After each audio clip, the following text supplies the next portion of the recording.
That was Samantha Mumba with What's It Gonna Be? Now it's a Thursday afternoon, it's the 12th of February 2026. The time's just gone 5 past 5, which means I can say hello to my guest for the day, as usual on a Thursday, who I've seen recently too in real time. Hello, Anne. Hello, it is great to be here. Now, of course, let's just reference that I've seen you recently a bit because over the weekend, Friday, Saturday, Sunday, was the Hand in Hand conference in West Bromwich in Mm. England, in the middle, fine Birmingham. You're not too far away. We were there doing some live radio interviews, and you were there with a stand, and also you were doing one of the speaky bits as well.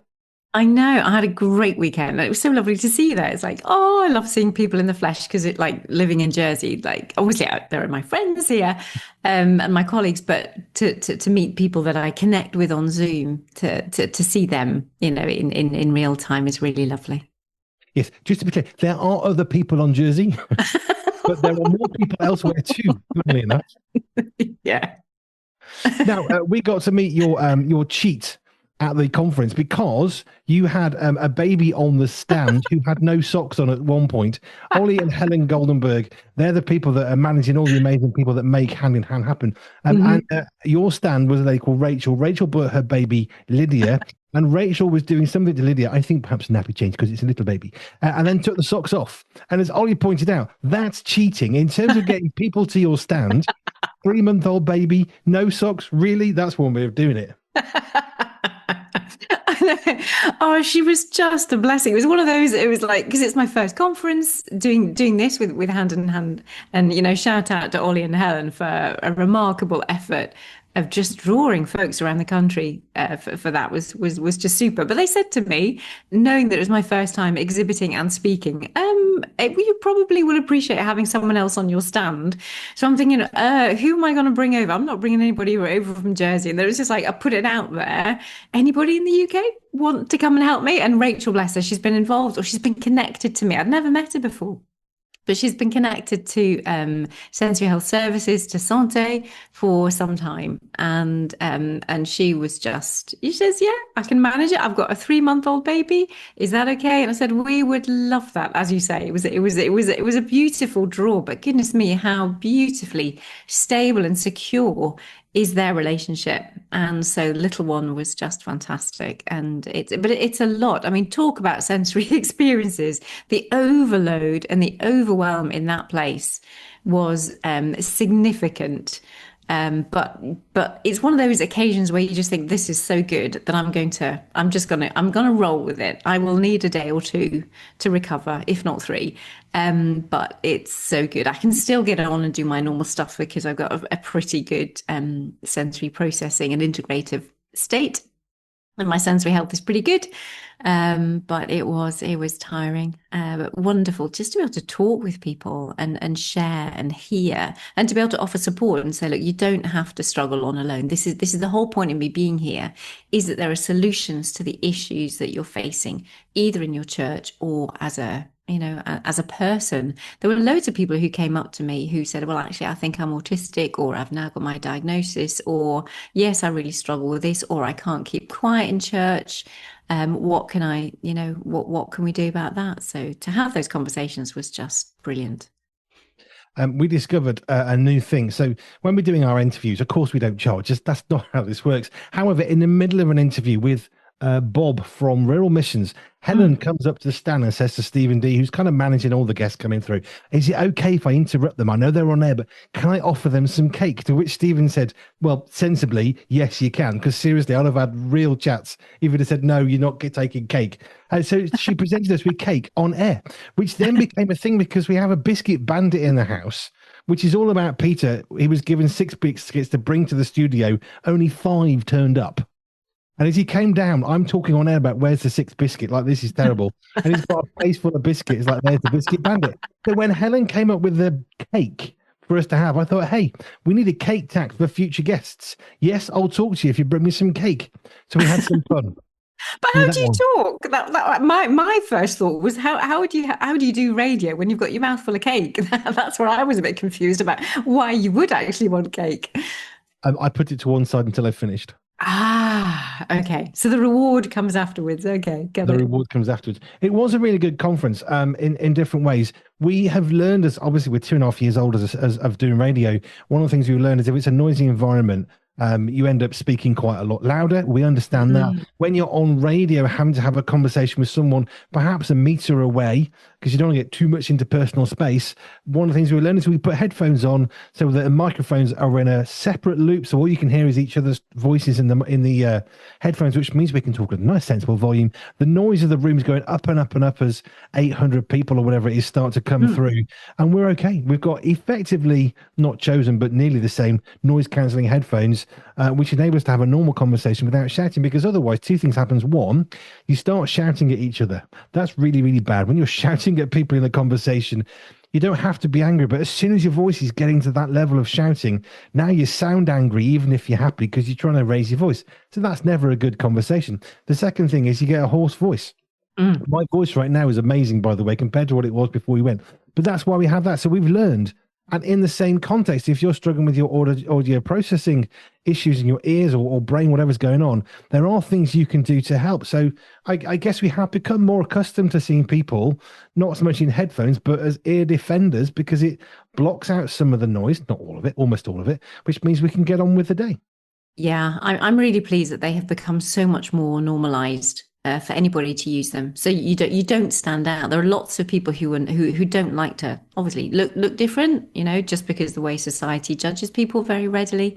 This is one of those things that's like, phew, we are getting there. That it's a lot more acceptable for people to wear to wear their ear defenders or noise cancelling headphones. Yeah, and it's great. And that's the thing when it comes to the auditory processing, with you talking there about like we speak louder, or you end up shouting at each other, and that's never what we want. But those with auditory processing issues will often pick up the pitch. They're really sensitive to the pitch, the kind of tone, and that we would understand it and we would compensate for it. And there are some people, if they had auditory processing issues, that would actually come away. They would come away from an interview if there was any amount of shouting, because they are that sensitive to the voice. So with a lot of our people, we really have to be very regulated ourselves in order to work with them and to love them and to care for them well, because any change in our voice can be really piercing, really painful, really, they can take it really, really personal when it's not meant as a personal attack at all. It's just maybe the environment is a bit louder. So we need to speak a bit louder, which generally makes the voice a bit harsher. Hence why we had headphones for our guests. So we weren't shouting, which is never a good thing. Now, I know that next week Richard Scott wants to talk about a particular thing on our weekly doctor thing. So I thought I'd pick this up with you now because I thought it was too interesting from a sensory perspective. So, have you heard of PJ in tennis? No, most people haven't. So if you watch a game of tennis, apparently at the like top level, you'll see them. Oh yes, and they're reaching for their PJ when they're having their break. It's called pickle juice. Now, pickle juice medicinally is meant to get rid of cramp. So that's the physical bit, I guess. But Okay. here's the thing: pickle juice. I don't care who you are. I don't care what the prize money is. It's still pickle juice. So at some level, you're physically taking something that I'm not sure is, meant to be consumed like that, and you're drinking it. And I was thinking about the sensory implications of drinking something that strong. I mean, pickle juice, I couldn't even sniff it. It's basically like gone off vinegar. That's how I would describe it. But if you Oh, so drink it, literally yeah, yeah, pickle, yeah, as in something that you would pickle juice. something in. Yeah, yeah, yeah. Yeah, apparently. So footballers are doing it, tennis players, because it's, I don't know, cramp or something. But I'm Mm. thinking literally, like I'm drinking a sweet drink right now, which is slightly fizzy for my throat, which is very, very good. Tastes quite pleasant. I'm not sure I could be paid enough to drink voluntarily pickle juice because I'm likely to throw up because of the Mm. strength of the smell, the liquid Mhm. going down my throat, and it's just. Mm-mm. So I'm thinking from a sensory healthy perspective, one, what needs to be overcome for these athletes? Is it just pound signs? It's worth it because I can help Mm. myself do better, or I mean, there's probably a physiological thing. But how do you get past something that is that vile? Yeah, yeah. I would be interested to see how many Like, I don't know if the word neat applies for pickle juice, like whether you have to have it just pure or whether you can actually add in a bit of sweetness or something to balance out the intensity of that pickle. I'm trying to think which one would it be, but is it sour? Is it bitter? Like kind of vinegar? I'm not sure, but we would want to have something in there, or I would want to have something in there that would balance out the intensity of the pickle. Because yeah, goodness me. Yeah, our cognitive, our minds can absolutely override things. And if it is pound signs, we will do anything. Lots of people will do anything for money unless it is that intense that it's just like, no, it is not going near me. Or as you say, there is going to be a throwing up, an involuntary reaction to the whole thing. In which case, yeah, you need to balance it with something else. There's no other sensory input that I can think of that is going to take away the intensity of what is going to come out of your taste buds. Your tactile receptors, your gustatory receptors in your tongue and around the inside of your mouth is going to pick up some stuff. And you can try jumping around, but most athletes, if it's the athletes that are taking it, that's when they need a break and they need to be still in order for that to happen. Normally I would pair swinging with things. I would pair jumping up and down, muscle work, pushing and pulling. But as far as the intensity of taste, I just think, nah, let's stick with the taste and make it more palatable. What can we do to make it more palatable? Because that to me would not be a sensory healthy experience for me either. See, now this is one of the reasons why I am not the best tennis player in the world, because I couldn't do pickle juice. That's why I don't play tennis to that level. Same reason why I'm not on your football pitch every day on the TV. Why I would not be doing that. This is a new. I used to play tennis for Jersey. Tennis used to be my game, but pickle juice, thankfully, was not on the menu at that point. Or maybe I just wasn't high enough. Which, yeah, I wasn't high enough. No, but that's a new one. I think it's a recent thing, but it's pickle juice. Who came up with this? Oh, drink some pickle juice. That's a good idea. I mean, you've got to get past so much. Yeah, well, maybe like it's all these sauerkraut people who love sauerkraut because they know the health benefits of it all. And yes, every blessing, enjoy it, go for it, keep it on your plate, keep it over your side of the table, over your side of the restaurant. Thank you. Yeah, it's not what I was not what I grew up with. So. No, me neither. Now, that leads me on very nicely to another element of sensory stuff for parents, particularly. We've all been there if you've had children, or even if perhaps you're an auntie and uncle. The child is sitting down at the table. Everything's happy and relaxed. There's a nice, gentle atmosphere. And then a sprout comes out or a piece of broccoli. And that child is going to become a limpet. It's going to become a clam. The mouth is going to slam shut. Not a chance that green thing is never going to go in my mouth. Now, part of that you can say, oh, that's just bad behavior, naughty child. But of course, we also understand when we think about it a little bit more sensibly that it's a very, very strong flavor. And since we also know that our taste buds get milder over time with aging, which is normal, therefore you can track back and think, hey, that pretty strong tasting sprout, which I'm never ever going to eat in my life, by the way, because I'm a grown up now. For a child, that isn't just strong, that is ridiculously strong. Throw in some sensory healthy processing issues as well. All of a sudden, it's not so much a naughty child as it's not just not going to happen. So how do we help? I guess specifically parents is what's on my mind today, who are thinking, how do I get my child to eat greens? It's a really good thing. It's really healthy, but they just don't seem to be able to eat it. I'm not talking about just bad behavior that happens, but the ones that you just know this has been every week for the last 10 years. They cannot do this. Yeah. I take it right back. So having something in your mouth is the very last stage of anything that I do. So I have a stress-free mealtime program. It takes you through 12 modules of working how you assess what's going on, how you introduce things, how you look at what's going on in the mouth and or in all the rest of the senses in order for you to actually eat. But yeah, so I would be going back and mushing it. Don't even go near the mouth. Take a year or two just to play. Like people say, well, don't play with your food. But I'm thinking, no, do play with your food. That's exactly what you need to be doing. But don't necessarily put it out in the mealtime. Bring sprouts off the menu and bring them into your play space.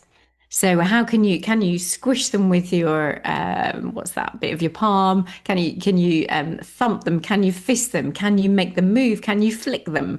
And play some sprout games. Enjoy the whole concept of a sprout. Throw them at the dartboard. Don't throw them at your other family members. I'm not sure whether you could feed them to the dog. I don't know whether the dog would eat sprouts. That's an interesting one. But can you draw with it? Can you use the green to create something? Can you play marbles with your sprouts? Can you roll them down the path and see, have your sprout games? Just get your child used to having fun and enjoying what a sprout is.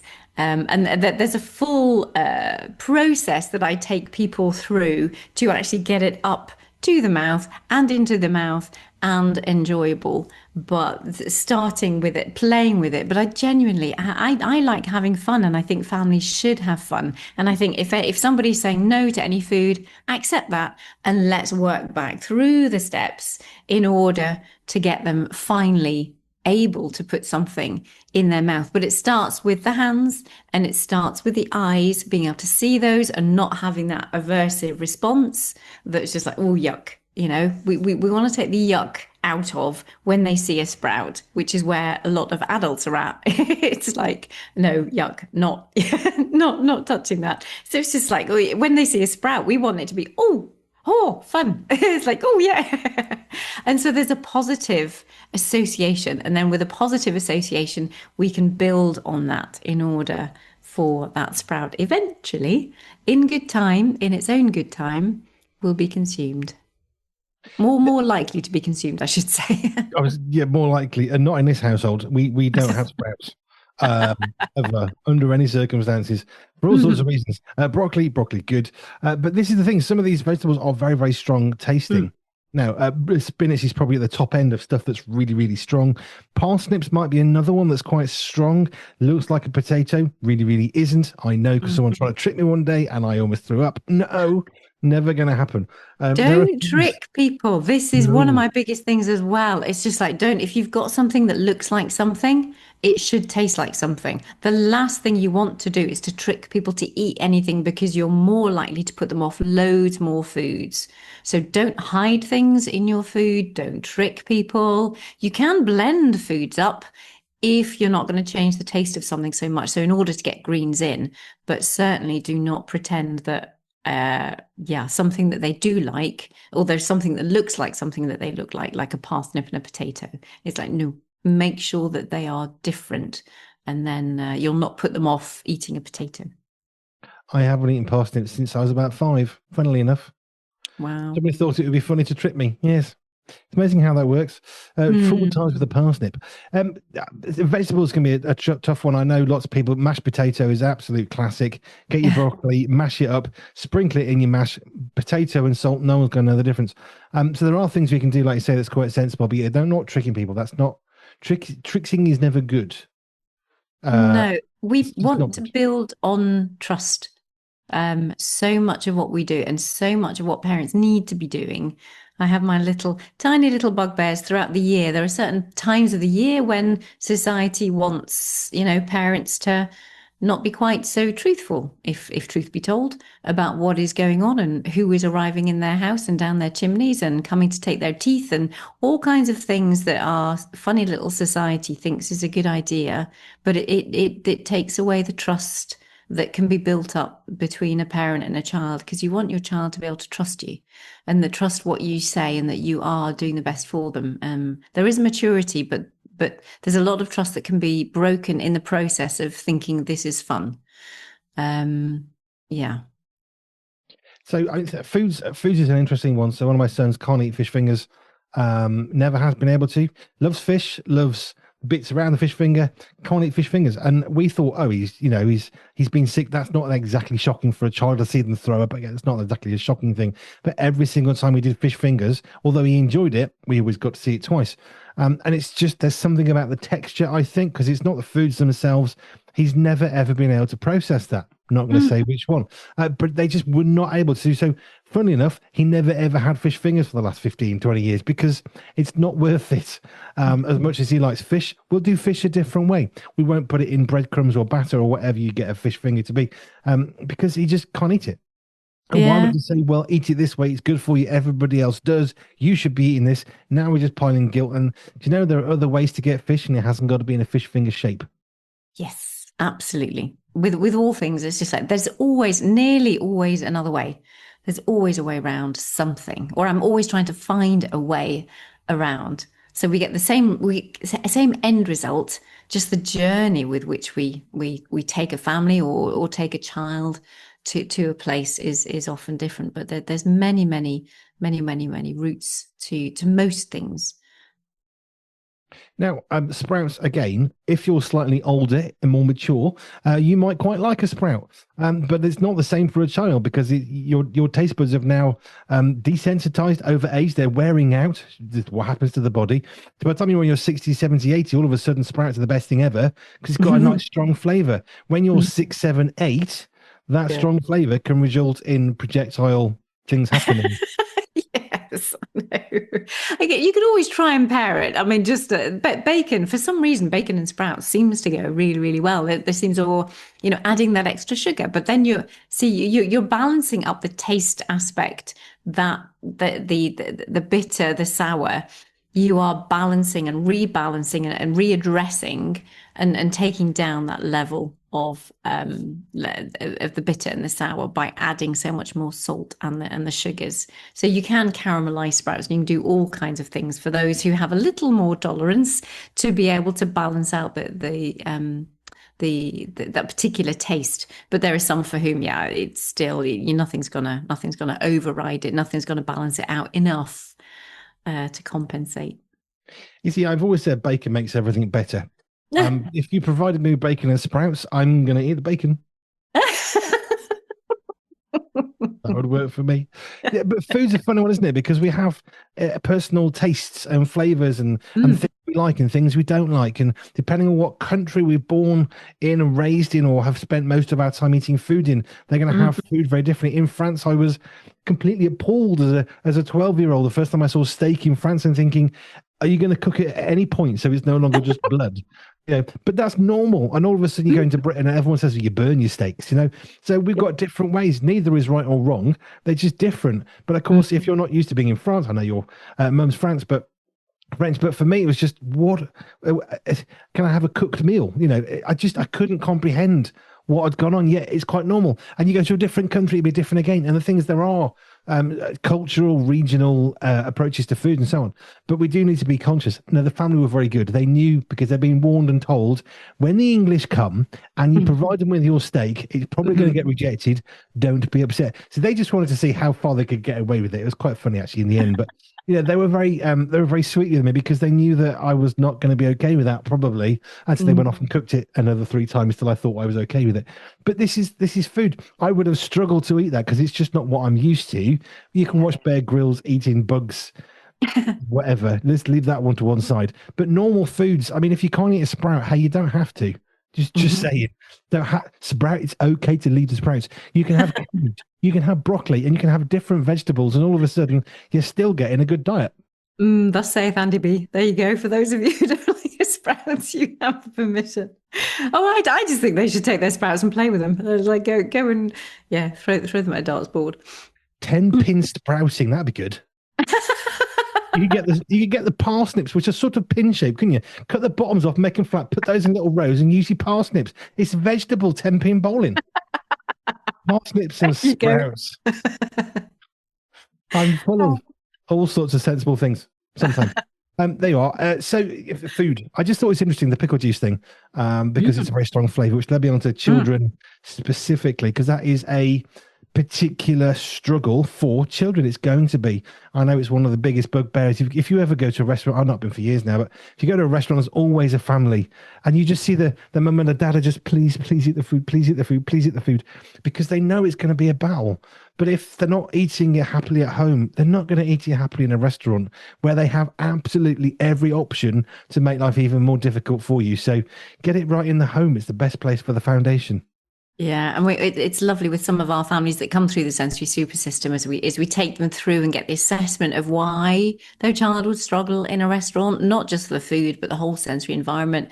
And we work that through, and then the results are we can now go out for a meal because actually we've changed the position where they sit, so they're not sitting with their back to the door, so they can actually have a look and make sure that they can see everybody, so they're not going to get touched unexpectedly. They can see the waiters coming. They've got a they're much more clued in to what is happening at the restaurant, and also food's not coming surprisingly to them. It's so much of this surprise element that folks struggle with, and they can have a look and see, oh yeah, they're bringing that dish over there, and there's that dish over there.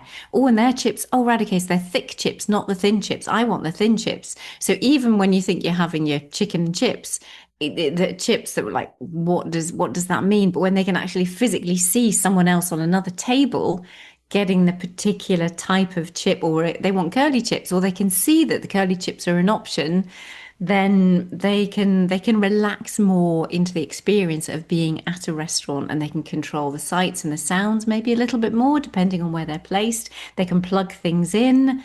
Yeah, there's a whole way of looking at how can we help going out? How can we enable you as a family to actually get out to a restaurant? Because that's a lovely thing. It's a lovely bonding thing for people who can, for people who can afford it, whether it be McDonald's or whether it be high-end restaurant.